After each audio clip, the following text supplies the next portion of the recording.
Yeah, done with my Oreo. Okay, good.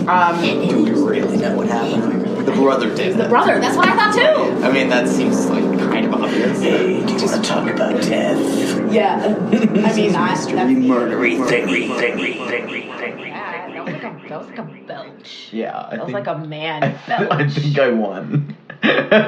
For sure. Congratulations. Yeah, I did it. I finally accomplished something worth accomplishing in my life. We're moving on. Oh, what? What is this that we're doing? What? What is this that we're doing? Yes, we should say it earlier, right? Welcome to Mystery Murdery Thingy. Yeah. The podcast where we talk about mysteries. And murderies. And all things mysterious. Yeah. And with the thinginess to them. Yeah. Yeah. And where we repeat words. Yeah. No. Oh, No. we don't do that. Ever. Again. Ever. But I also realized in the intro, the last thing it says is this is Mystery Murdery Thingy. So they have heard it. But I think we should still say it. But it's but we don't say who we are during that. So we should say who we are too. Who are you? I don't remember. Oh my god, we both just got amnesia. My name's Chloe. My name's Mario. And together we're... With our powers combined. Right. Captain Mystery. What? What is this? I don't know what you're doing. The super twins, right? They go like this. The super twins? Yeah. They have rings. And they're twins. Oh. And they... I don't know what the fuck this, you're talking about. And they go like that. I thought you were doing Captain Planet. I don't know what that is. Because we're 10 years apart in age.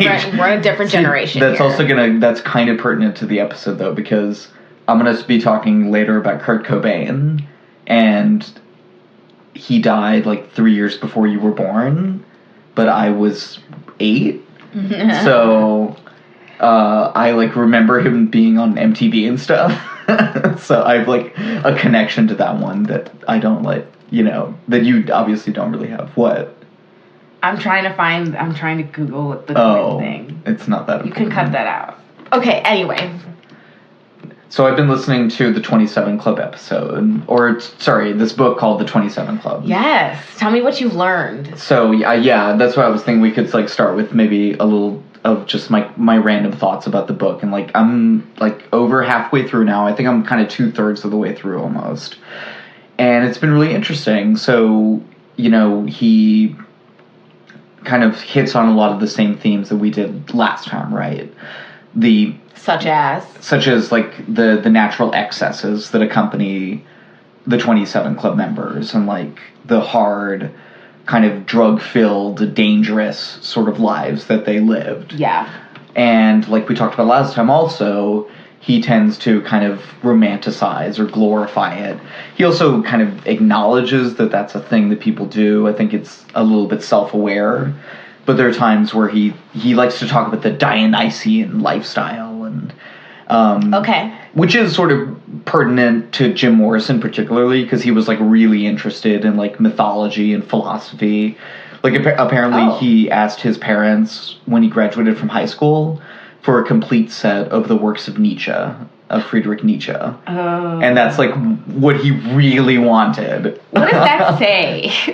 But it's also another theme running through is that the 27 Club members tend to be hyper intelligent and really sort of heady, cerebral kind of people.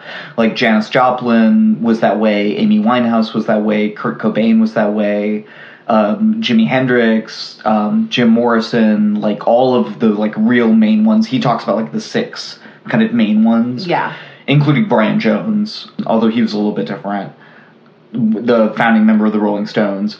But most of them were but did not do well in school because they were sort of troubled youths, a lot of them as well. You just perfectly described Janis Joplin.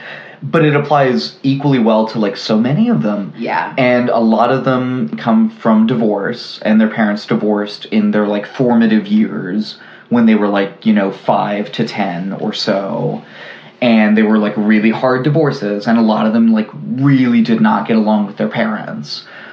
Jimi Hendrix, Janis Joplin, Kurt Cobain, Amy Winehouse in a bit of a different way, because she and her dad were always, like, really close. But then he also was not in her life for, like, the last half of her childhood, because he's, like, kind of a bum, apparently. I forget what his first name is. But that's also sort of a theme that runs through it, is, you know, difficult parental relationships and difficult romantic relationships as well. I wonder why. That's the question, right? Right. Can you make any sort of, like, broader, you know, sort of statements or assumptions or whatever about these people or this lifestyle? Conclusion.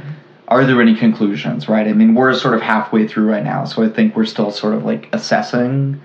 Maybe before, you know, we get into the particulars next episode, maybe we can try to, like, come to some sort of conclusions about it. That's the point. Right. But there are also a lot more, like, of these people than just those, like, main six as well. Exactly. And he does talk about, like, some of those people as well, but not, you know, as much. And some of them have very different stories.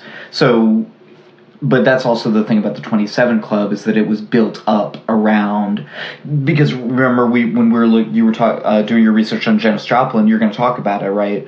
But she and Jim Morrison died within like 3 weeks of each other. Wrong. What? Oh, Jimi Hendrix. Correct. Yeah, sorry. See, I get them mixed because I'm, like, thinking about all of them at once.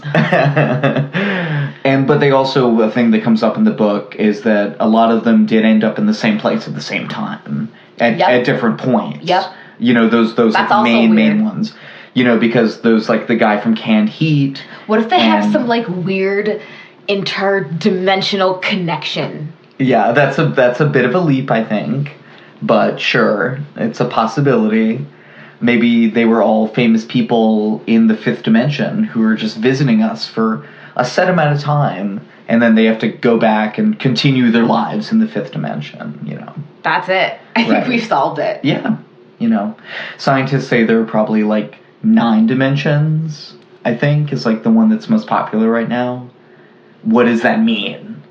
I don't know. We could talk about that shit. And a lot of the 27 Club members would be more than happy to have that conversation with you on acid. Oh. A lot of them took acid a lot. I would like to not take acid. Yeah. Thank you. Yes. And then some of them, they took a lot of drugs. A lot of them were alcoholics, like Amy Winehouse, you know. And a lot of them... 0.417. Yeah. And a lot of them were... you know, addicted to heroin. That's, like, another one that comes up a lot. Janis Joplin. Yeah. And, of course, cocaine comes up a lot. But then... Stretch. Both Amy Winehouse and Janis Joplin were taking prescribed Librium, which is, I think, like a sleep aid. Mm-hmm. But Janis Joplin in, like, the late 60s and Amy Winehouse in, like, the early 2000s. But they were both, like, taking it for the same reason, which is... so weird. And then we talked about how Jimi Hendrix and Janis Joplin were, like, briefly, like, lovers as well. Oh, yeah. Which I didn't realize. I didn't know that either. I mean, you're the one who told me that. Yeah, but and I heard it from that book, so that's my, like, source. But they... I love that. They were really good friends, apparently. Okay, so let's start with Janis Joplin. Okay, yeah, go ahead. So, I adore her. I just like her whole aesthetic. Mm-hmm. So she was born January 19th, 1943 in Port Arthur, Texas. My neck of the woods. Mario, she was born in Texas. I know. And not only in Texas, but in South Texas. Oh. Yeah. Mario, are you from Texas? Funny you might... Oh my God. Yes, I am. I have to admit, a proud Texan. Every time I see the word Texas, I'm like, oh, hey, Mario, look. And he's, like, genuinely excited to see the word Texas. That's so cool. It's not. Hey, it's fine. Buddy Holly, Jordan Spieth. Celebrities are coming out the what? Beyonce. The Bay. The Queen is from Houston. Moving on.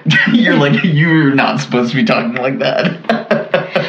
That is misappropriated in your mouth. The bae? Oh, honey. Oh, I've heard people say it. Not the bae. Whatever. She's just bae. I don't actually know, and that's painfully obvious. We'll teach you. Embrace the disgrace. We're both millennials, but we're on like the different spectrum of millennial. Because you're I'm like barely a millennial. Yeah, I'm like right after Gen X, and then you're like right before Gen Z. Yeah. Or the iGen. Some people say that. For like the one after millennials. Do you like that? Or do you like Gen Z better? I like Gen Z better, and I think human interaction in that way is very interesting, and how an entire period of time can affect a certain people at a certain age in such a way that they all identify with many of the same things. Isn't that funny? It is, but I think it's also a consequence of how rapidly progress has been made in the past 100 years or 150 years. Like basically since the dawning of the Industrial Revolution in like the late 19th century, development, like human development progress is just like sped up so much that I feel like before that the concept of having a named generation every 20, 25 years wouldn't have made any sense because there just wasn't enough like momentous occasions happening, enough. But then you had World War I, World War II, the development of flight and electronics, Vietnam, and the development of the internet. It's like all of these like momentous events happening like every 20, 25 years. So yeah. So that's a tangent. I don't know. I think it's a cool thing, and I also think that these people who seem to be in this 27 club are the best of their generation, and the best of their kind, the best of their gender, race, whatever. They're the best. Right. They're gonna be top chart kind of people. They're gonna go in with a bang. And they saw themselves that way, like especially Amy Winehouse. Like they do the quotes that she has in the book are like so good. It's like, I'm gonna be a star. Like she says it a lot more, eloquently than that. But essentially when she's like 15 years old, she's like, fuck this shit, fuck school, fuck my parents, fuck normal society, I'm a fucking star. Hell yeah. Everyone's gonna know it. And then she fucking did it. Yay. And it's like that crazy girl too, what's her, the See Me Outside girl or whatever. Cash Me Outside, how about that? That girl. I don't I choose to not remember her name. Right. What a fucking bitch. Oh my gosh, she makes me so angry. But she's like famous now. Yeah, what the fuck? But she seems she's like a rap label and shit. She seems kind of like she's a little bit more than it seems like Amy Winehouse was, but not that much. No, she's honestly awful. Amy Winehouse was like really, really like to her authority figures. She was apparently, like, really bad. Oh, really? Not the same as that girl, but, like, towards that. Well, this bitch, Brigoli. I don't know. Something Brigoli. Dr. Phil. Yeah. She went on Dr. Phil. She told off Dr. Phil, like so many young children have. And her mom said, cash me outside, whatever. And I'm sure people know who this girl is. I think she got kind of famous because she was really young. And she was like 14. And she was also a white bitch acting like she black. Yes. And that's why people liked it. And now they hated it. They hated it and they liked it. That's why she's so freaking famous. And now she's a rapper. Anyway, moving on from that bitch back to Janice. Classic beauty, Janis Joplin, who considered one of the best female rock stars of her era. Yes. And like a lot of others, she was really into blues and did a lot of psychedelic rock, which was a genre I didn't know existed. Oh, yes. Until now. Grateful Dead. Yeah. I'm tapping our Grateful Dead poster over here. Which I'm pretty sure she was... Teddy bears. She was friends with, I think, was his name Pigpen McCarran? He was another 27 Club member who was, like, one of the founding members of the Grateful Dead, I think. I'm not sure. I think that was his name. He was, like, known as Pigpen because he was, like, dirty all the time. No way. Yeah. Was he followed by a cloud of dust? Probably. Bless. So, Janis Joplin was known for her amazing vocals and her high energy performances. And I watched a couple, and she, oh my God, I would have died if I saw her live. No. Oh my God. Yeah. Oh my God. I speechless. Right. Speechless. Right. Anyway. And she was also at the Monterey Pop Festival, just like Jimi Hendrix was. 1967. 1967, yeah. And during that time, she had kind of a lot of different band backups and names and stuff like that. And during this time, she was with Big Brother and the Holding Company. And she released 2 albums with them. But after that, she became a solo artist. And after being a solo artist, she moved into more bands, Cosmic Blues Band and the Full Tilt Boogie Band. Those are just some other names. And so when I was reading about her career, I found that a lot of her reputation had to do with how she grew up and like what she was like as a person. And she was definitely classic anti-authority, like, I'll do what I want when I want kind of person. And my favorite source, Wikipedia, and I also read the article that they linked it to. The Daily Texan ran a profile of her in the issue dated July 27th, 1962, headlined, "She Dares to Be Different." Quote, the article began, "She goes barefooted when she feels like it, wears Levi's to class because they're more comfortable, and carries her auto harp with her everywhere she goes, so that in case she gets the urge to break into song, it will be handy. Her name is Janis Joplin. While at UT, she performed with a folk trio called the Waller Creek Boys, and frequently socialized with the staff of the campus humor magazine, The Texas Ranger." Yeah, apparently she was like a celebrity on campus. Yeah. Like, people knew who she was, but apparently they also voted her for, like, the ugliest man contest or something. What? And there's, like, conflicting stories. She either thought it was really funny or it, like, really hurt her. Because that was also a thing, like, growing up, she was, like, very anti-authority, like you're saying. But she was also, like, sort of not very sure of herself, which is also a thing with the 27 Club members. Yes. Like, they have, like, deep inner angst, you know, fundamentally about themselves. And I think that's why they get into drugs in the first place, and why they're so easily susceptible to that kind of thing and addictive behavior. Yeah, exactly. But that was definitely the way with Janis, too. Like, she wasn't, like, one of the pretty girls. Well, she was bullied in high school. Oh, yeah. And she was bullied in high school because of how different she was, and also because she wasn't racist. Yeah. So, yeah. Yeah, exactly. Port Arthur, Texas, never probably really been a bastion of liberalism at any point in time. So she left Texas in 1963, and she hitchhiked her way to San Francisco successfully. Good for her.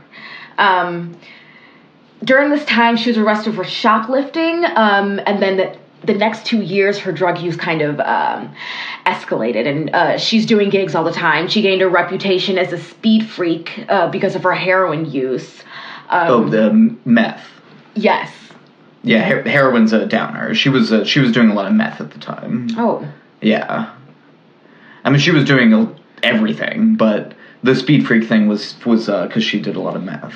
Oh, okay. Yeah. She also used psychoactive drugs and was a heavy drinker. And her favorite drink is Southern Comfort. Nice. So, as she, she's getting more successful in these things, and she's still dabbling with, not even dabbling, she's full into alcoholism and drugs. She was persuaded by her friends to go back to Texas after noticing her health decline. She was described as emaciated and skeletal, and her parents saw that she was 88 pounds at one point. So that's when she changed her lifestyle. She started to avoid drugs and alcohol, and she enrolled as an anthropology major at Lamar University near Beaumont, Texas. So like you said, she was, or like all the other 27 Club members as well, very, very intelligent, very smart, and all of them are extremely goal-oriented. Right. And I found that the same with Amy Winehouse, in that she was clean and sober, and she did go to rehab, but it was just something that never stuck with her, and she was always relapsing. And because she, in some ways, like a lot of them, was not able to have like good functional relationships. Yes. Just in general with people. Yes. She was engaged for a brief time, but I don't remember his name. But he cut off the engagement. Well, it was because she was engaged to this like chef who everybody liked. I think his name was Alex. And he was just like a nice, stable kind of guy.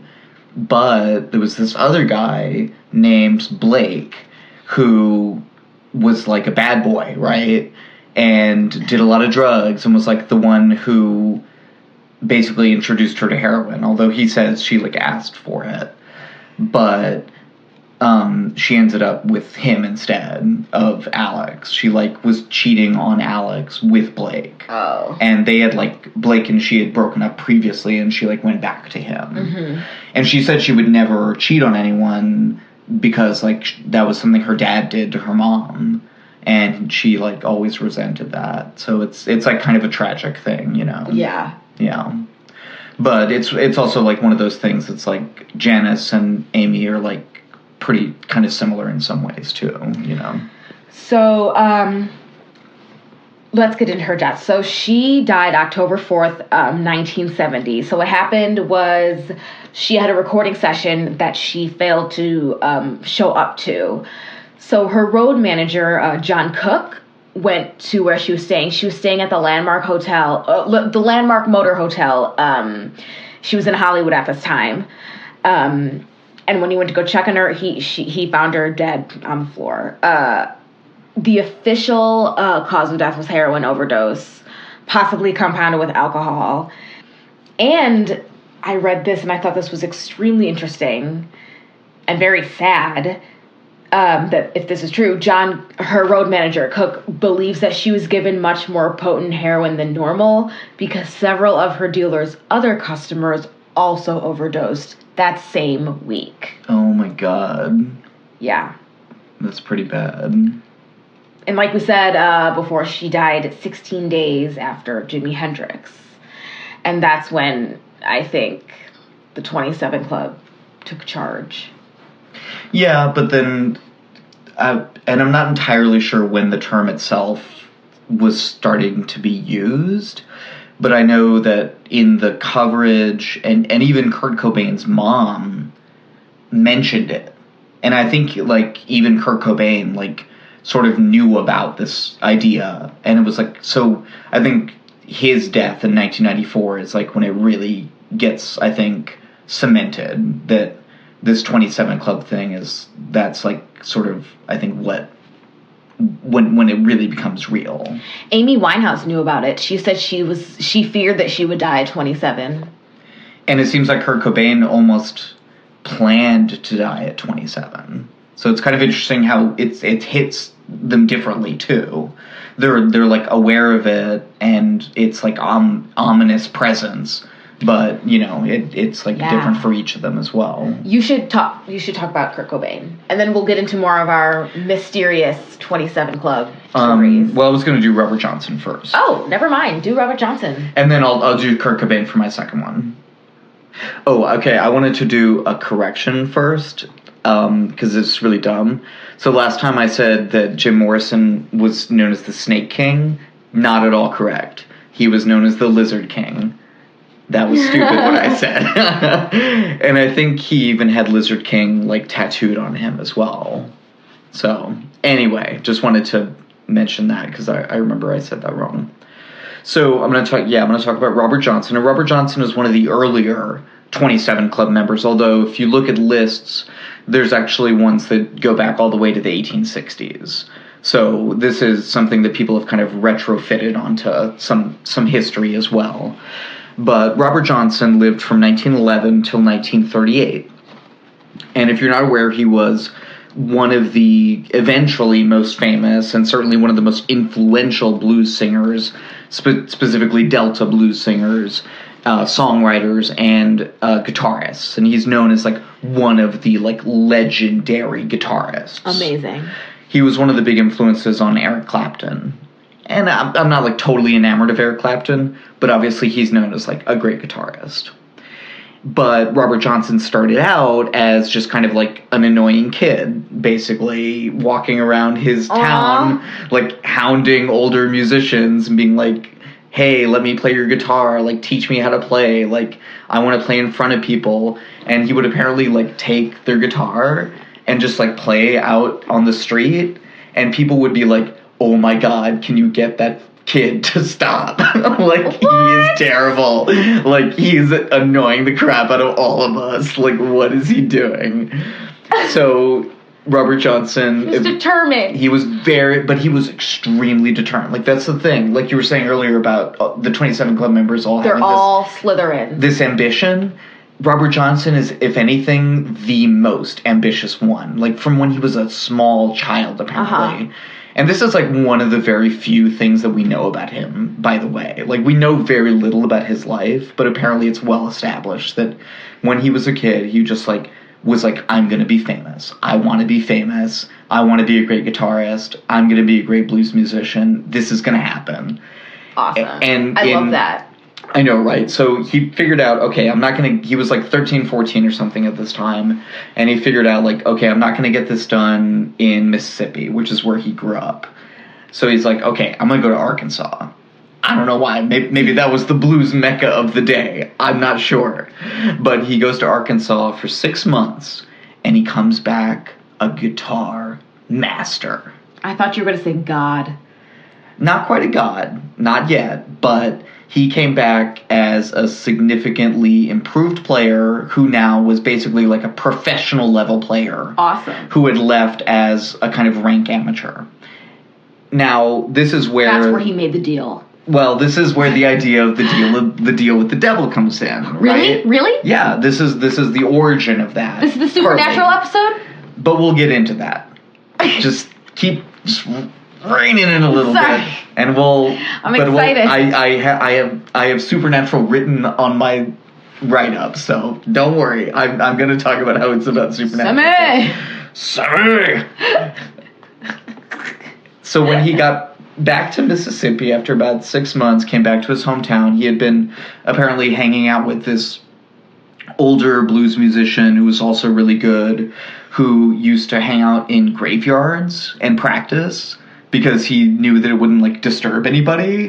That's funny. But I also feel like that's pretty cool. Yeah. Right? Kind of badass. And this is also apparently a little bit where the, like, deal with the devil thing comes in, because this guy was, like, kind of creepy in his graveyards. And he was, like, attached to Robert Johnson. So it became a little bit like... Ooh. Because this whole idea of the devil... We'll get into that later. Anyway. So he played a lot on street corners still. Of course, he was really good at this point. Played a lot in dive bars. He would play for people's parties, weddings. Like, he was not, like, a famous musician in his day. Not at all. He was relatively obscure amongst blues musicians at the time, right? But he did make a recording of 29 songs in the late 30s, over the course of, like, 3 years in, like, San Antonio and Dallas. And these Texas? In Texas. Oh my god, a Texas connection. And these were reissued in the early 60s, which is where we get the influence on people like Eric Clapton. Yes. And, like, the early Rolling Stones members and stuff like that, where they were very much into Robert Johnson as, like, this cool, obscure-ish, old blues guy who, like, oh, this guy's really cool. And then it wasn't until some, 20, 30 years after that, and his recordings were reissued in the 90s on CD, where he became super famous. And that's where he's become, like, a legend and known as, like, one of the biggest rock stars, In the 90s? it wasn't until the 90s that he, like, really blew up. That's so and people, interesting. like, totally rediscovered him. It's not unheard of in music history. You know, Bach, for example, J.S. Bach, he was pretty obscure in his own day as a composer. It wasn't until, like, the early 19th century when he was kind of, like, rediscovered and then became, like, super famous. So, it's happened. So, he also wrote the song Sweet Home Chicago, which is, I would think, probably his most famous song. Honey, baby, don't you wanna go? Oh my god, I didn't even know what you were doing at first. They play back to the same old place. Okay, you're good. Sweet home, Chicago.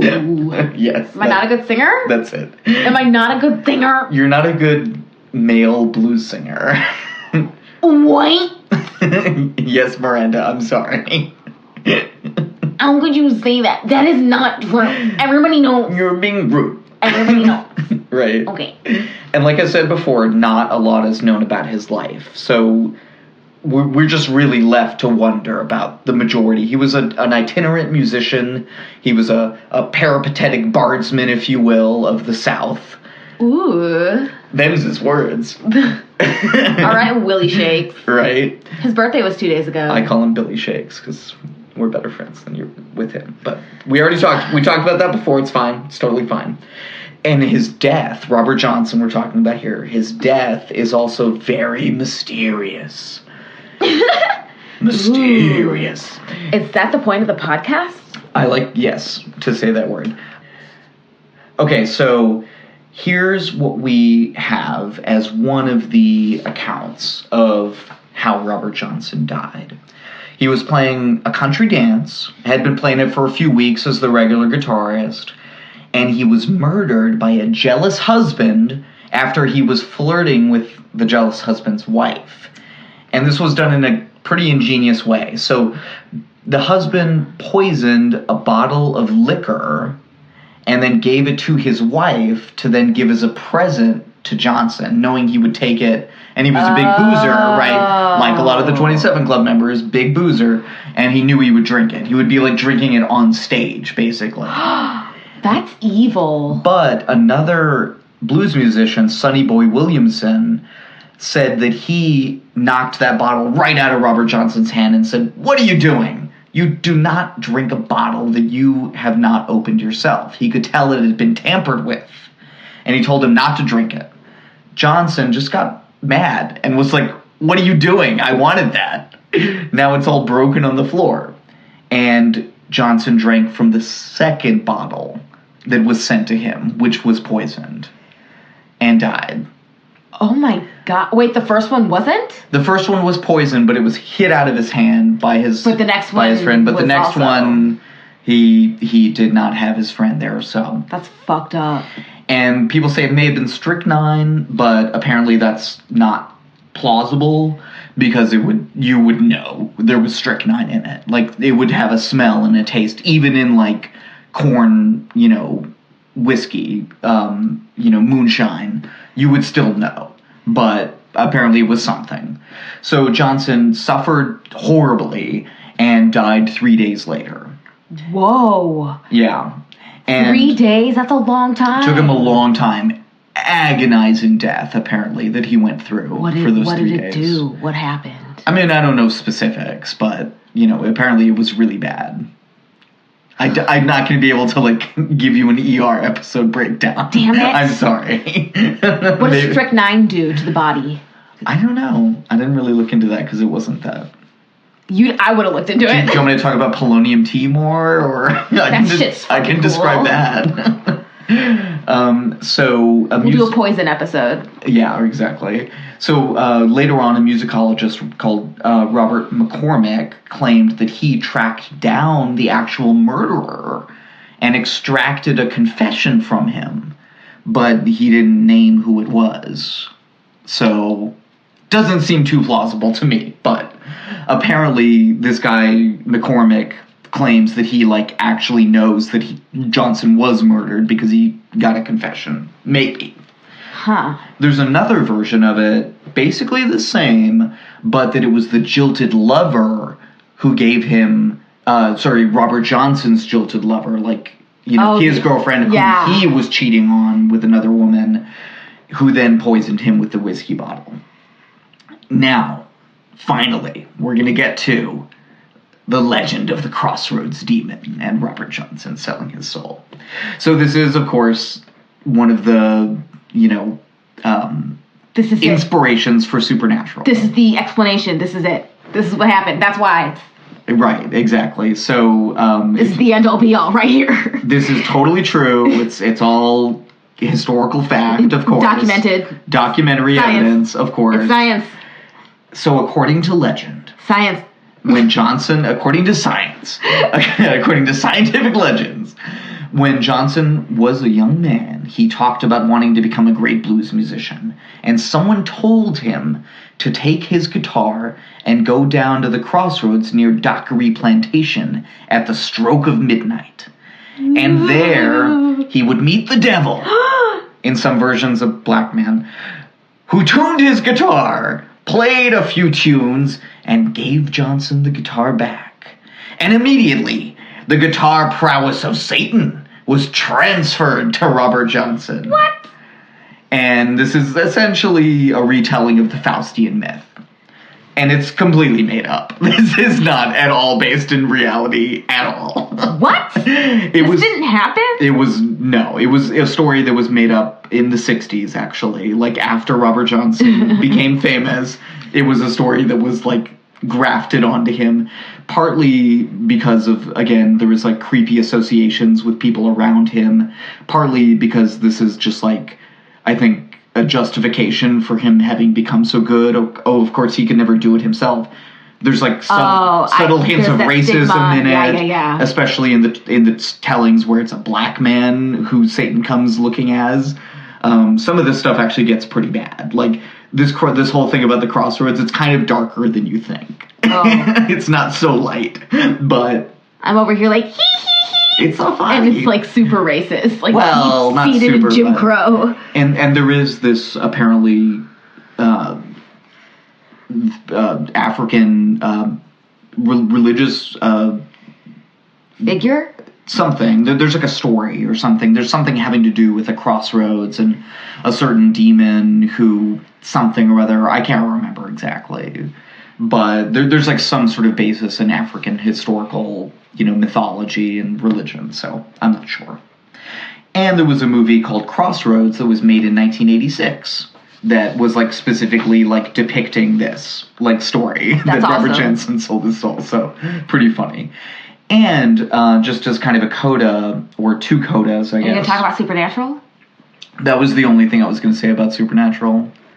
Sorry. I don't really have anything other than that. It's my assumption that it was like an inspiration for Supernatural. I just want to talk about Supernatural. Just to be clear, I did not do any research on that at all. I'm completely assuming it, but it makes way too much sense not to be true. Right? What? That it was like an inspiration. Oh, of course. How could that not be the case? It's like literally a black dude who's playing guitar. Yeah. And that it starts out as. Like, right. Yeah. That's meant to be Robert Johnson. Obviously. Or something. Anyway, if Robert Johnson had not died at 27, if he had lived, apparently he would have been playing Carnegie Hall the next year. When he died, there was an invitation to play at what was called the Spirituals to Swing concert in Carnegie Hall the next year on its way to him. No. When he died. So he probably would have blown up right after that. Which is so sad. And then he had to wait another, 30 years to become somewhat famous. That's fucked. And because he died, in basically a pauper's death, right? He was given just a pauper's burial, right? With a coffin that was provided by the county, his gravesite actually is officially unknown, and there are actually 3 markers around Greenwood, Mississippi that are, dedicated to him. Oh, and, wow. There are multiple, including one that I think was put up not too long ago, multiple, monuments to him around, Mississippi and Arkansas. And there's actually a crossroads in, I think it's, Memphis that's like, this is the Crossroads where it happened, where Robert Johnson sold his soul to the devil. But it's like not even anywhere near where that it's in Tennessee. It's in Tennessee. Like, no, it would have been in Mississippi or Arkansas. Like, probably Arkansas. Anyway, so that's all I had for Robert Johnson. So really cool guy, you know, great musician, but only recorded 29 songs in his life. And he's super famous, so. We are going to take it to a different level here and speed up to the glory days of rap culture in the 90s. Right. So this kind of this kind of parallels to when we talked about the deaths of Tupac and Biggie. Because this guy was a friend of theirs. He died when he was 27. He was born Randy Walker, named Randy Walker, but his rap name, he was known as Stretch. He was born April 8th, 1968 in Queens, New York. So basically he was a producer and he was a co-rapper, and he collaborated a lot with Tupac Shakur. And he was a member of the Live Squad, and the Live Squad is it's him and his brother named Majesty, and they are basically producers and co-rappers, and they during that time collaborated and worked with a lot of different people. So he's most notable for the early recordings with Shakur and also Biggie too. Unfortunately, their relationship between between the Live Squad and Tupac kind of ended after the 1994 Quad Recording Studios attack on Tupac, when he was let in there and shot up by, like, how many guys? Like, I can't 2 remember. or 3. But he was shot like a bunch of times. He was shot a bunch of times and he lived. Yeah, he like totally was, I mean, not fine, obviously, but he survived it, which is crazy. And that was kind of the big breaking point that fomented the East Coast, West Coast rivalry, right? Yeah. It was kind of like the Waterloo of that or whatever. Yeah, and apparently Stretch was in on it. That's what is thought about here. So that's when they had a falling out. Yes. Okay. So Stretch was also killed in a drive-by. He was killed November 30th in 1995, and he was the first of the 3 friends to be killed of Tupac and Biggie. All by drive-bys. All by drive-bys. Yeah. He was killed. This is why he people think that he has to do with the Quad Studio shooting, because he was killed exactly 1 year, almost to the minute, after the shooting. Wow. So what happened was that night he dropped off his brother Majesty at his home in Queens Village, and 2 or 3 men pulled up in a black car next to his green minivan, and they chased him while shooting, and the minivan crashed at the corner of 112th Avenue and 209th Street just after 12:30 a.m., and he was found dead with 4 bullet wounds in his back. Wow. So, because at first I was like, did he crash the car first? He was, like, killed, and then, like, the car crashed. Oh, wow. So he was, like, shot and, like, dying, and then crashed the car because he got shot. Oh, wow. Because he was found with the bullet wounds in his back. Right. So, and no one was ever arrested for this. Which is the norm with these kind of things, right? Yes. Because people don't flip. So there's 2 theories. One was that it had to do with the Quad Studio shooting. So Tupac denied being involved, even though, you know, Live Squad and Tupac kind of had beef. Tupac even had a diss track. It was called Against All Odds, and it dissed Stretch, and it also dissed 2 other artists, the Bad Boy Camp and Nas, I think that's how you say it, Nas, N-A-S. Nas. Yeah, Nas. Who Tupac felt Stretch had switched allegiance to. Ooh. Apparently, Tupac later made peace with Nas. That was 3 days before Tupac's death. Oh, wow. And the disses were supposed to be taken out, but he died before they could do that. Wow. Yeah. Another theory was that Stretch got in trouble with a drug dealer. Apparently, he robbed a big drug dealer of over 10 kilos of cocaine. That's not a good idea. Yeah. And there was pressure on the streets for him to give it back. Don't fuck with this dude. But he never did, so he was hit. A hit was issued. Wow. So those are the two things that I have about Stretch. Mm-hmm. Like the two ways that it could have gone down. Yeah. And again,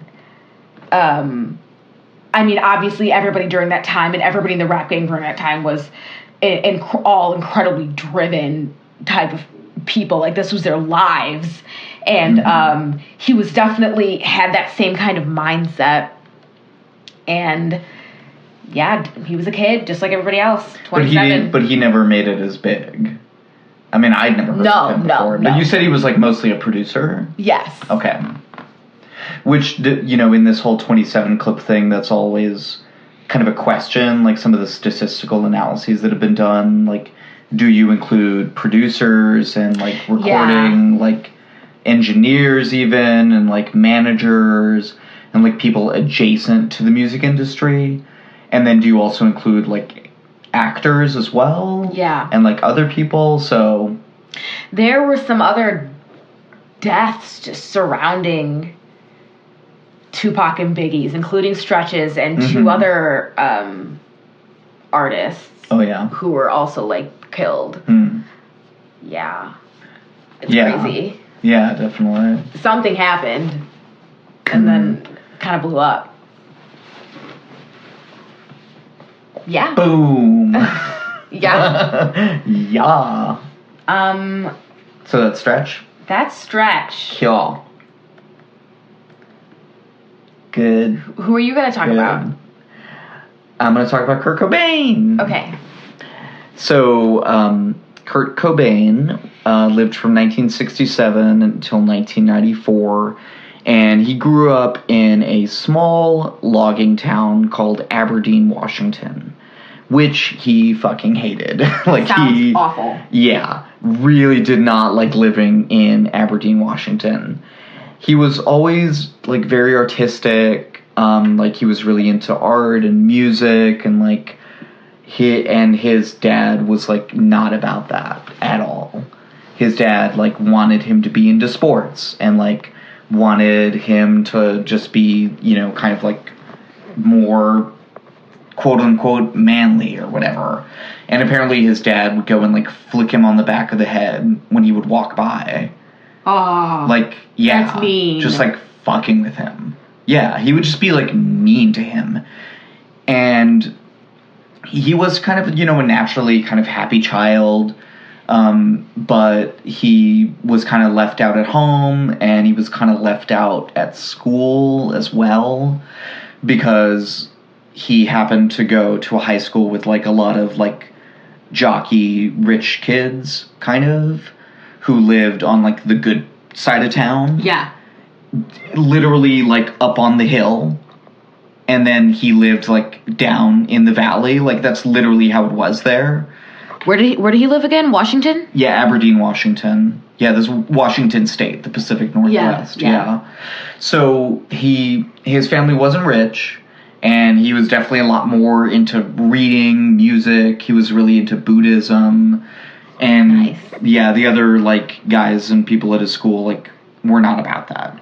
And he was always like, kind of, not all that well kempt, although he was very, like, naturally attractive, and he was always kind of socially awkward at school a little bit, so he never really had, like, a girlfriend or a lot of, like, close friends or anything. And his parents also divorced pretty early in his life, when he was, like, 10 or 11 or something like that, which, like we said before, is kind of a trend with the 27 Club members. Mm-hmm. But it really hit him, like, really hard. And from that point on, he was kind of, like, shuffled around between different family members. He didn't always have, like, a solid place to live, apparently, as his parents got remarried. And he really did not get along with his parents or with either of the step-parents. He just, like, really did not fit in with any of them. And he claims that for a time he was actually like living under a bridge, just like homeless. Literally? Like literally living under a bridge. That part, according to the 27 Club book, is probably apocryphal. He's probably just kind of hyperbolizing, maybe. But he may have slept like a night or two under a bridge before he like slept with friends or something, which he did a lot as well. But that whole thing of like sleeping under a bridge is the inspiration for some of the lyrics in the song Something in the Way. And I was just going to quote a little bit from that song. So this is from Something in the Way. Underneath the bridge, the tarp has sprung a leak, and the animals I've trapped have all become my pets. And I'm living off of grass and the drippings from the ceiling, but it's okay to eat fish because they don't have any feelings. Oh. So it gives you a little flavor of the lyrics and of, you know, kind of his sense of his own, you know, kind of upbringing. He was never, you know, really that happy. He also had like this stomach pain that he complained of like basically his whole life, and doctors were never able to diagnose it. Some of them thought that it was like phantom, or they didn't believe him or something, but we'll kind of get into that a little bit more later. That's very, I don't know, that's very odd. Yeah, there's a presidential, would-be presidential assassin who is the same way.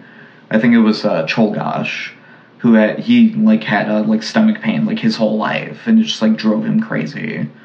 But that's not Kurt Cobain. Anyway, so after this whole thing of sleeping outside and blah blah blah, he tried to get some money together, and he's worked for a time as the janitor at his old high school, actually. So that gives you kind of an idea of Kurt where this Cobain. guy's coming from. Yeah. But eventually he was given a guitar for his birthday by his uncle, who seems like he was one of the best people in his life, who like actually cared about him, which does not seem like there were very many of those people in his family before he got famous, which is, yeah, pretty unfortunate. But he did, like I said, get that guitar. He had the choice between a guitar or a bike. He chose the guitar. What if he chose the bike, dude? He was always going to choose the guitar. He was like really into music. Fate. Right. But eventually he started a band, and eventually they called themselves Nirvana, which he got from a PBS special or something about Buddhism. Yeah. Which he was always into Buddhism. Yeah, when you said he was Buddhist, I was like, oh, I get it. Yeah, his ashes partly were actually eventually scattered on like a Buddhist monument. Whoa. Like later on after he died, obviously. So yeah, he was like pretty committed to Buddhism, I guess. But Nirvana really started out small, you know, playing just like the local club scene, colleges, and when they made their first demo tape, Kurt Cobain actually went and like drove with his girlfriend at the time, not Courtney Love, but his first like serious girlfriend, and dropped off the demo tapes to the radio stations like himself. Nice.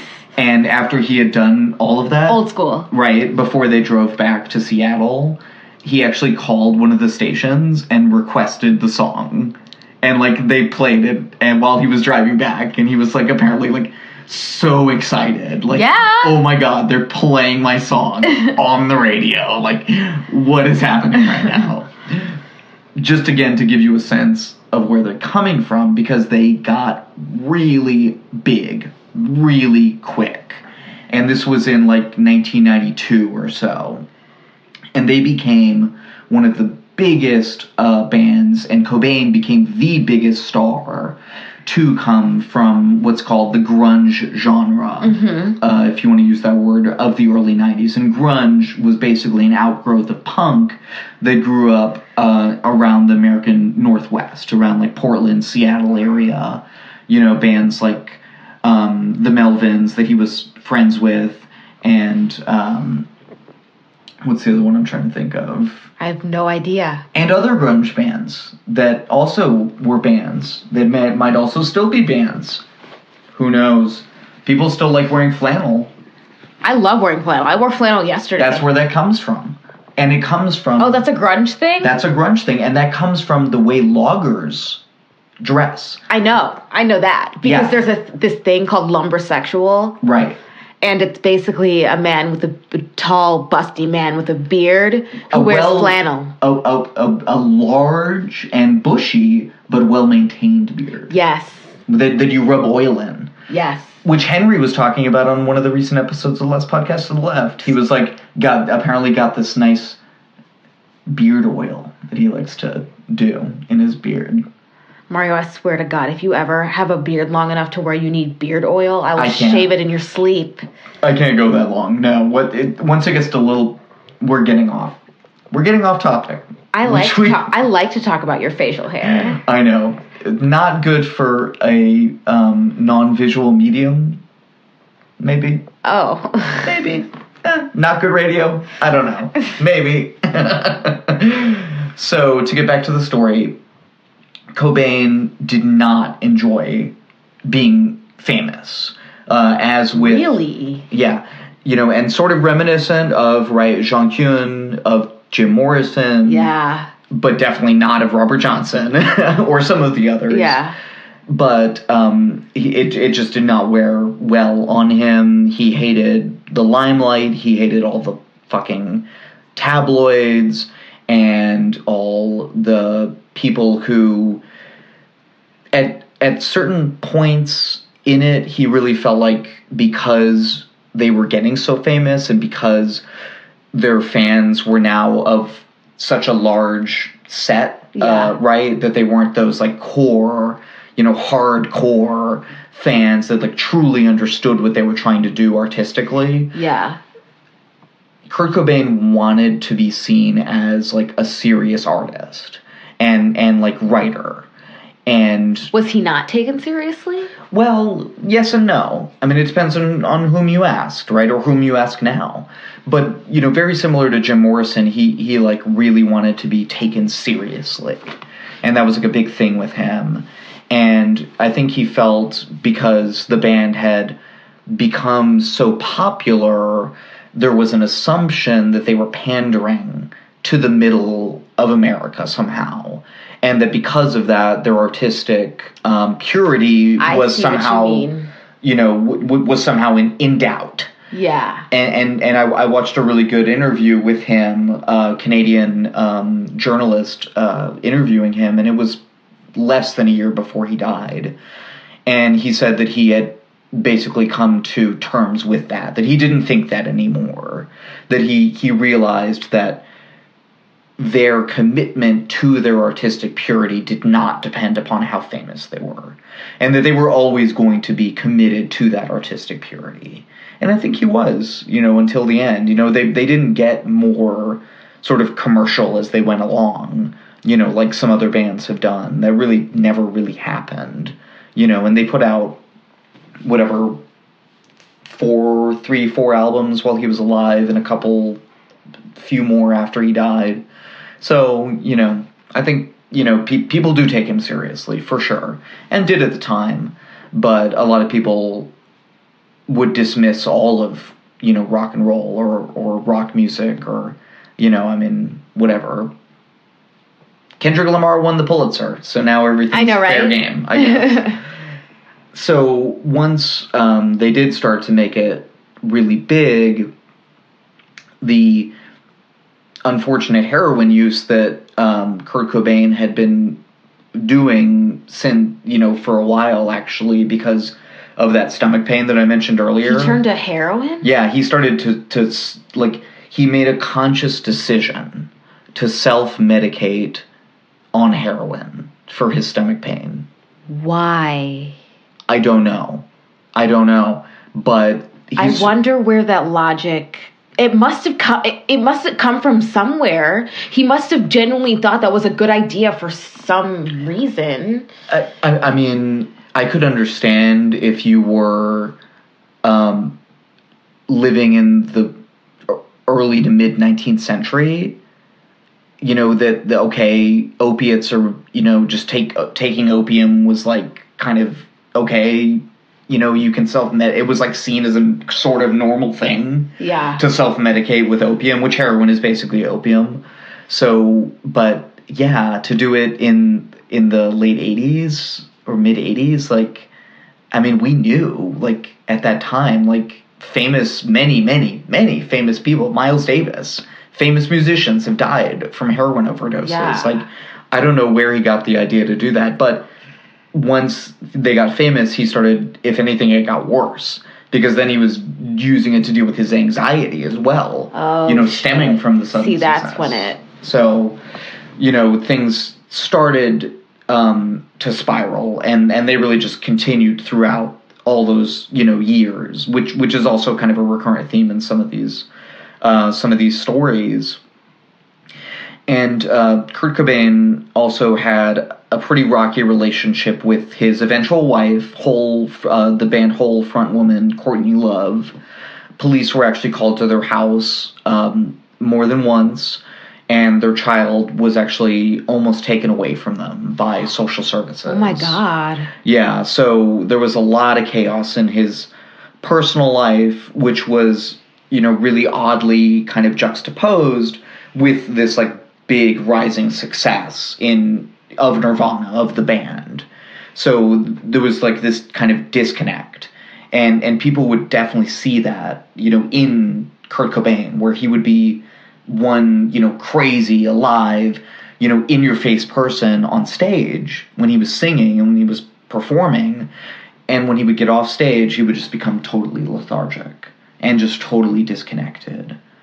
And, I think that's probably a consequence of taking, uppers and then downers, right? Yeah, but you also, kind of get into that cycle, right? But unconsciously. Right.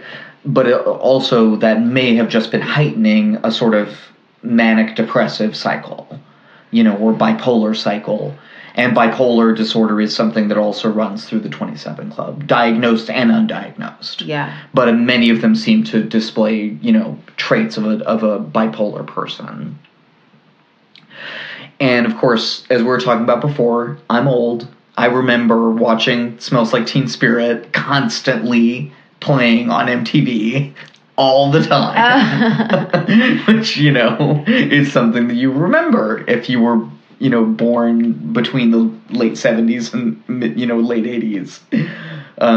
So Nirvana rockets, into superstardom, right? Kurt Cobain is this huge star, and he just becomes totally disaffected by the recording industry and fame and just, everything. But the one thing that does kind of, like, bring him joy in the last couple of years of his life, and that he, truly, really cared about was his daughter, who they named Frances Bean. Who was born, I think, in 1992, if I remember correctly.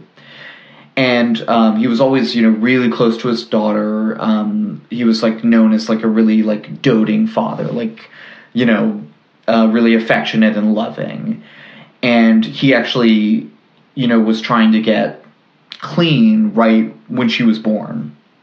And he checked into the detox at the same hospital that Courtney Love was going to have Frances Bean in. Okay. And he was only part of the way through his detox when she was born, but Courtney Love, like, insisted that he be in the room when she was born, and he actually, like, passed out, like, during the labor. Oh my God. Because he was, like, going through withdrawal.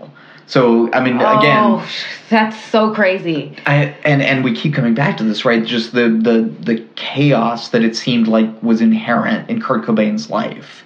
Like, from the very beginning, like, from not having a stable home to, this rocket success that totally upended his life to, his struggles with, addiction. It just seems like he was a very sort of tortured soul. Again, in the tradition of that romantic, tortured artist. But we always have to remember, this person is a person.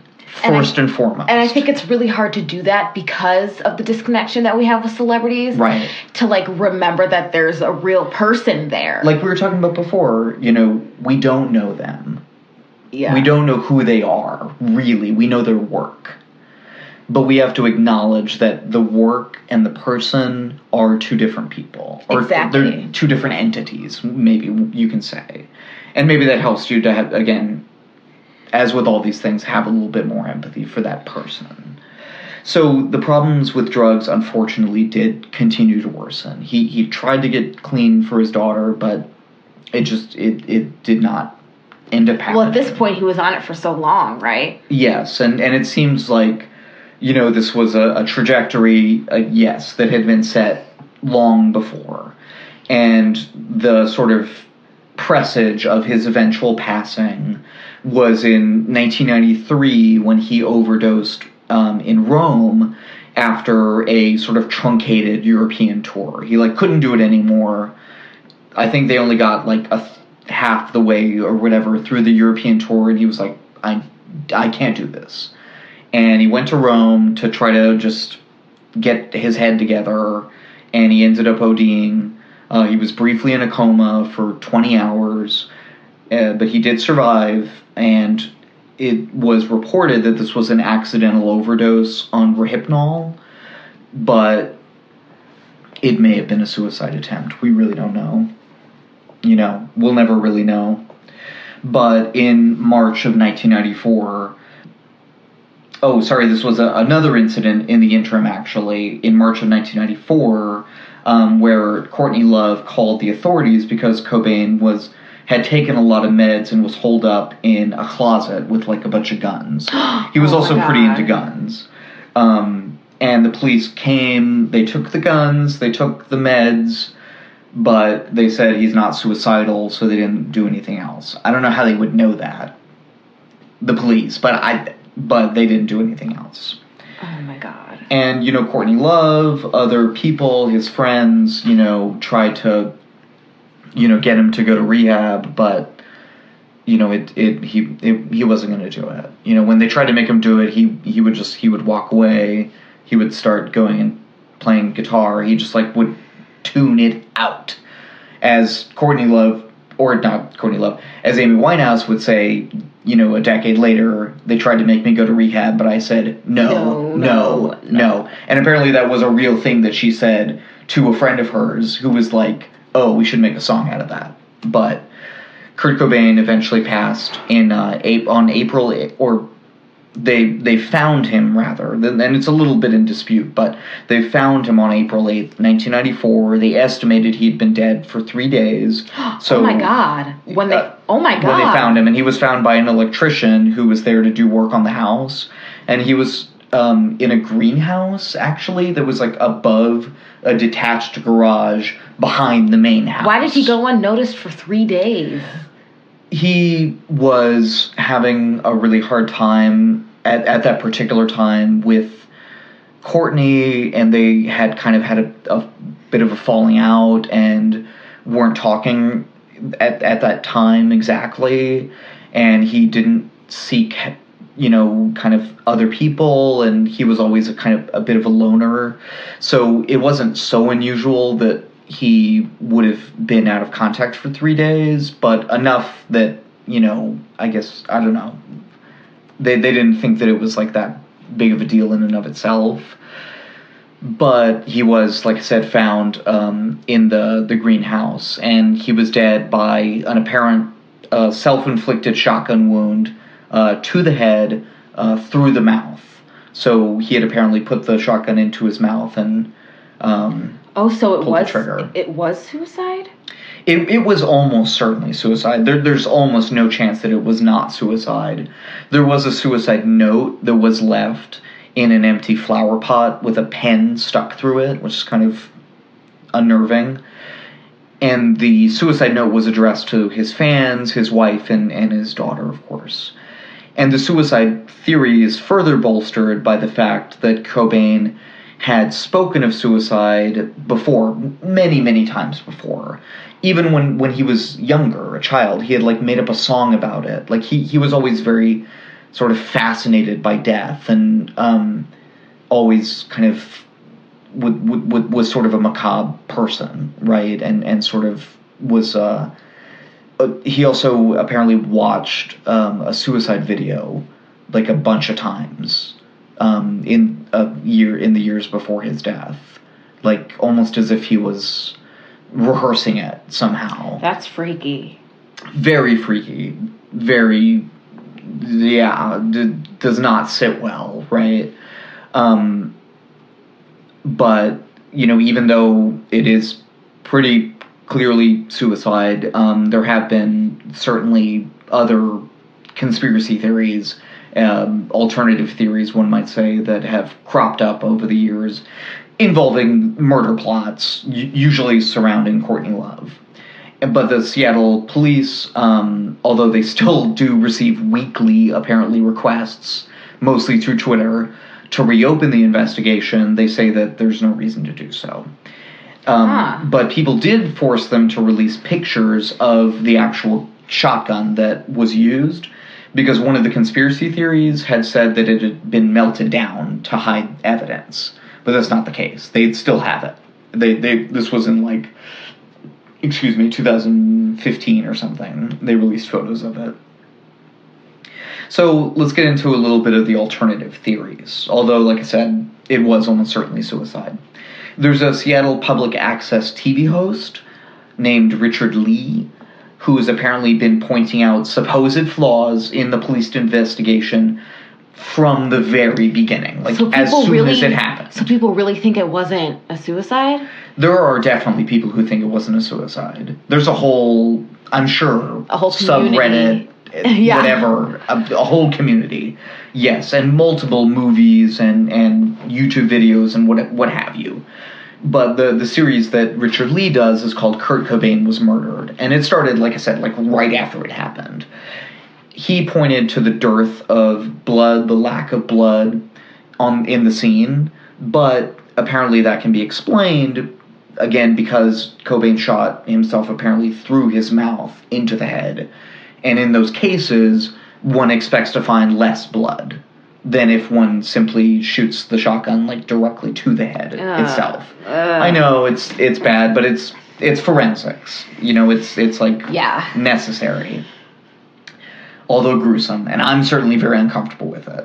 And again, as always, we don't mean in any way to glorify these deaths or to make this sound like it's cool or something. Especially with this.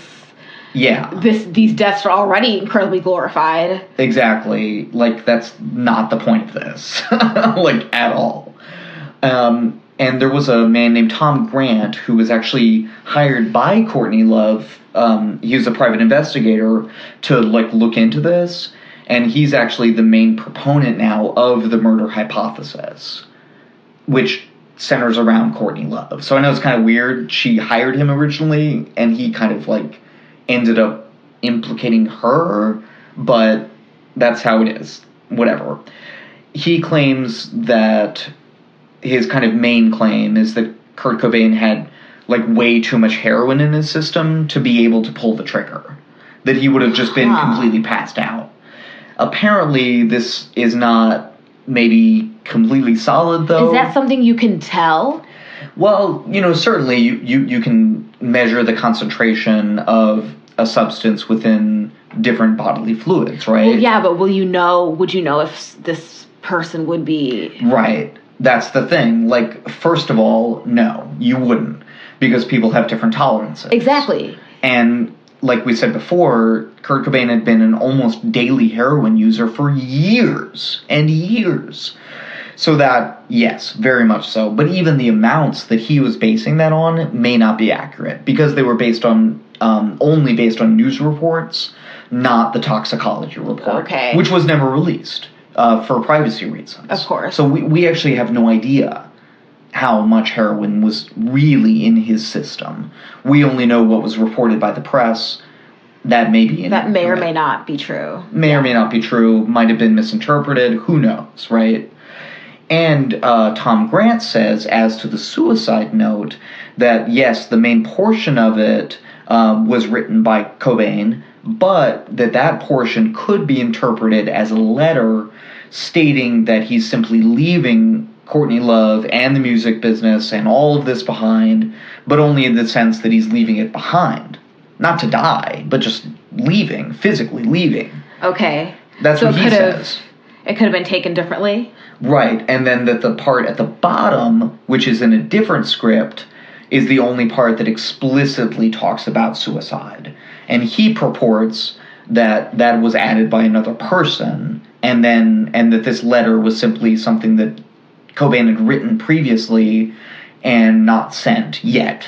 So was it was it done by another person? Because you said it was in a different script? Handwriting experts tend to think, and there have been And isn't several. that not really a thing? Yes. As with forensics, it is an inexact science, if you can even use the word science. But amongst the, purported experts of handwriting who have looked at this, they've said that it's either inconclusive or that Cobain did write the whole thing, but at different times. And under different states of mind. I mean, I don't think that's in dispute. Yeah, that's something you have to take into consideration, I guess. Right. So it's probably something that he simply wrote in 2 stages, the last part of which, may have been written directly before he died. So maybe that's why it's different and in a different script. I mean, I think that's pretty plausible. I think so too. As an alternative explanation to Mr. Grant's explanation. You can tell I don't really put much credence into this guy's theories. So maybe that's coming through here. So basically he thinks that, Courtney Love may have been behind it. But his research and his conclusions are not really seen as credible by police or Kurt Cobain's friends, the former band members of Nirvana, do not believe in this guy at all. So I don't put much stock in him. But conspiracy theories will abound, whenever there's mystery. So it's something you see a lot of, right? So yeah, those are our 20... Oh, no. Wait, you have one more, right? No. No, you did your 2. Okay. Janice and Stretch. And Robert and Kurt. So those are our 4 for this time. We are going to do another one. Yes. And I think we should each do 2 again, but I think we should do, or maybe I'll just do a little bit of a roundup of maybe 2 or 3 others, just very briefly. Just like, this was this guy, he's also one for this reason, blah, blah, blah. Does that sound good? Yeah. Okay. Let's do it. As always, we're planning on the fly here. We have some weird shit in the news. Weird shit in the news. Weird shit in the news. Weird shit in the news. Okay, I'm going to go first. You go first. I don't have the article with me, but I kind of remember it. I remember. So basically... Do you remember? Amazon... I remember. Oh, remember when marriage was between a man and a woman? Oh, I remember. Oh, yeah. Wait, what? Anywho, apparently, Amazon has allows dogs at their facility, and bringing your dog to with you to work is a thing, and there's apparently there's thousands of them. So this really made you want to work for Amazon, right? Sure. Then you could bring your little puggle. Yeah, there are 6,000 dogs, and they're, quote, working at Amazon. And in the article they talked about how studies of workplace, not creativity, but efficiency has increased when you've got your special friends around, and everybody is just happier in general because there's dogs everywhere, and that's always a good sign. Of course. And they have I guess on this, I don't remember what floor of the enormous building. I want to say 17th or 19th, but I'm not sure. They have a place that's just for dogs, and they have like fake fire hydrants and stuff. Wow. That's pretty funny. Isn't that precious? Yeah. That's pretty good. That's precious things in the news. That's pretty funny. Dogs. A little doggy. Dogs are important. Little puppy. Little puppy. So mine is from a BBC News article, and this is good/weird shit. And it's an article, Weird, by Soraya Auer. And the title of the article is Meet the Man Who's Survived a Snake, Bear, and Shark Attack. I feel like I've heard of this person. There have been a few stories about him recently. Is he from Florida? No. He is not Florida Man. He is not Florida Man. This is Colorado Man, Dylan McWilliams, 20, of Colorado. He is an outdoor enthusiast who also teaches wilderness survival. And obviously, he's a wilderness survivalist. I mean... And according to Dylan, he's, quote, kind of lucky in unlucky situations, unquote. And you'll see what I mean here. So first, he was bit by a rattlesnake while walking on a trail in Utah. He made the judgment call, because I guess he's a fucking expert, not to seek medical attention, because in his opinion, it was a dry bite, which is a thing, I guess. What? I don't know. So apparently he But he lived? He figured, I'm fine, didn't actually get poisoned. And was he fine? He was fine. He just got sick for a couple of days. And he was totally fine. What? Yep. So, one down. I don't know about that. Yeah. So, second encounter, when animals attack encounter, he was sleeping in his tent. It was about 4 a.m. Red flag. Right. Never. On a dark and stormy night, while camping in Colorado, and a black bear bit his head through the tent. Oh, fuck that. Yeah. Fuck that. And Dylan fought back like the wilderness survivalist that he is, and poked the bear in the eye. I'm not using that as a cliche. He said he literally poked the bear in the eye, and it clambered off. Just ignored his 2 friends who were also camping there with him. So. What? Yep. That sounds like a cartoon. I know. And he did get 9 medical staples, and the bear, which was found later on, was put down for safety reasons. It was a black bear. So, thirdly... Aren't the black bears always put down, Mario? Right. Was it got to be a black bear? Was it going to be a black bear? I didn't even think of that. Thirdly, he was bitten by a 6-foot, 8-inch long tiger shark. Yeah, fuck that. Which he saw swimming under his surfboard when he was surfing in Hawaii. Realized that he'd been bitten, and he hit the shark in the nose, just like you're supposed to, right? Yeah, that's I guess, thing, right? Is that true? Not giving advice. Please do not try any of this at home. And he swam to shore, and he was a bit worried about the trail of blood he was leaving behind him, but he was fine. And he needed 7 stitches on his leg, and they had a picture of it, which I did not appreciate, because, as you know, I am very squeamish. No warnings? Right, no warnings. And he said, I'm still very cool with animals, I love them, and he explicitly did not blame the animals. So, still... Seems like a wholesome dude. Still hanging out outdoors. Even though he's got some pieces taken out of him. Chicks dig scars. He... Sure. Yeah. I think he might have said he wants to be a veterinarian. I can't remember. But, good for you, Dylan. Keep on keeping on. Keep on keeping on. Maybe next time you could get, gored by a bull and survive that. That'd be pretty cool. I mean, I'm not saying that that's going to happen or that I wish for it to happen, but if it did, could write some interesting stories about it. Oh my God. Man survives 4th and 5th. Florida man. He's survived 10 animals. Colorado man. I don't know if he could get that far. Okay, so I kind of forgot to do them before, so I'm going to do my sources now. Oh, mine were Wikipedia. Yeah, good job.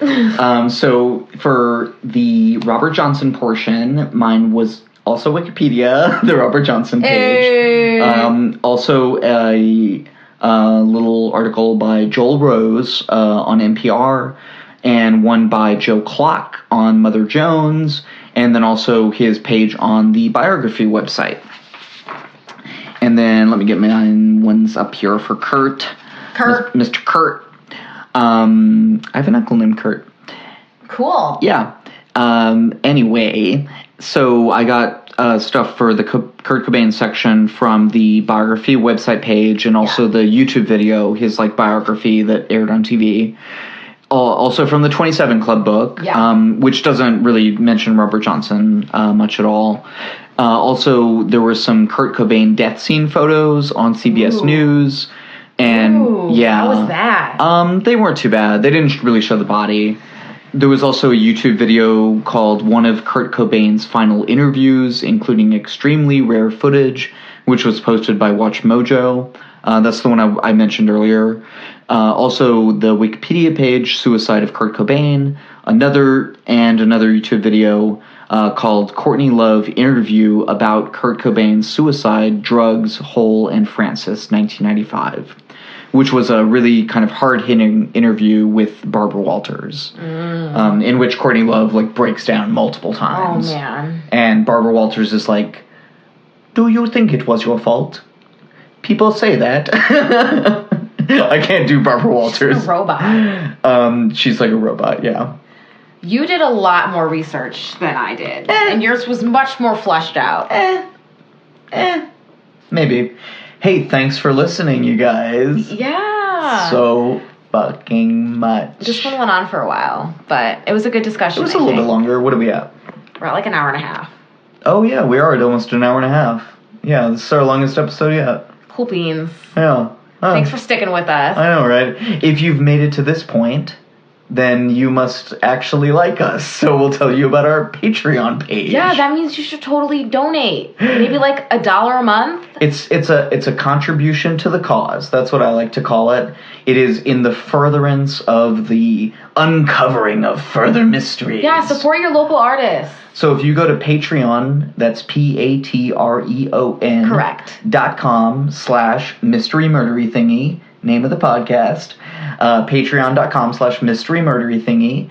You can become a patron and help us to make money off of doing half-ass internet research and such. And get us some mics and... So, first of all, we would love headphones. To be... Right, but even before that, we would love to be able to pay for the cost of putting the pod up. So that's really the main thing we're looking for right now. And if you can give $1, we're overjoyed. God bless. Thank you so fucking much for that $1. And we will give you a shout out. And be so happy. And if you can give us $5, then you are going to get our extra segment, which is pretty cool, which we're about to record. And that's going to be even more weird shit in the news. More weird shit in the news. We're calling it the Weird News Extra. Weird News Extra. Extra. Read all about it. We'll tell you about some more weird shit. So we've got some good stuff for that this week. We're going to keep doing that. Keep selling papes, boss. You can get access to all of them that we do eventually. Extra access. Okay, we got enough of that. Beep, beep, beep. Womp, womp, womp, womp. Thank you so much. So yeah, that's the main thing. We'd love to be able to get better equipment and go on trips that can be mysterious, and all that's hopefully in our future. But for right now, please give us $1. We would so love it. Or don't, because it's totally free. It's your... And it always will be. But the extra segment, and we'll also try to post some cool stuff on that Patreon page. So I'm going to make a post with some pictures of the podcasting basement and... the basement? The den. The podcasting lair. The den. As I like to call it. And, we'll try to keep posting more stuff. A little blurb about, the episode and whatever. Make it kind of fun. Keep it light. Keep it lo-fi. Keep it light, keep it bright, keep it gay. What's that from? The Producers. Oh. Yeah. I've only seen the Producers once, and it was a long time ago. A long time ago in a galaxy. I love Nathan Lane. Me too. Everybody loves Nathan Lane. But I also love Zero Mostel, who was the, like, I think he was the one who was, like, in the original version, you know, that wasn't a musical. That had the musical within it, but wasn't itself a musical. Was he also in Fiddler on the Roof? Yeah. Yeah, he was... Knew it!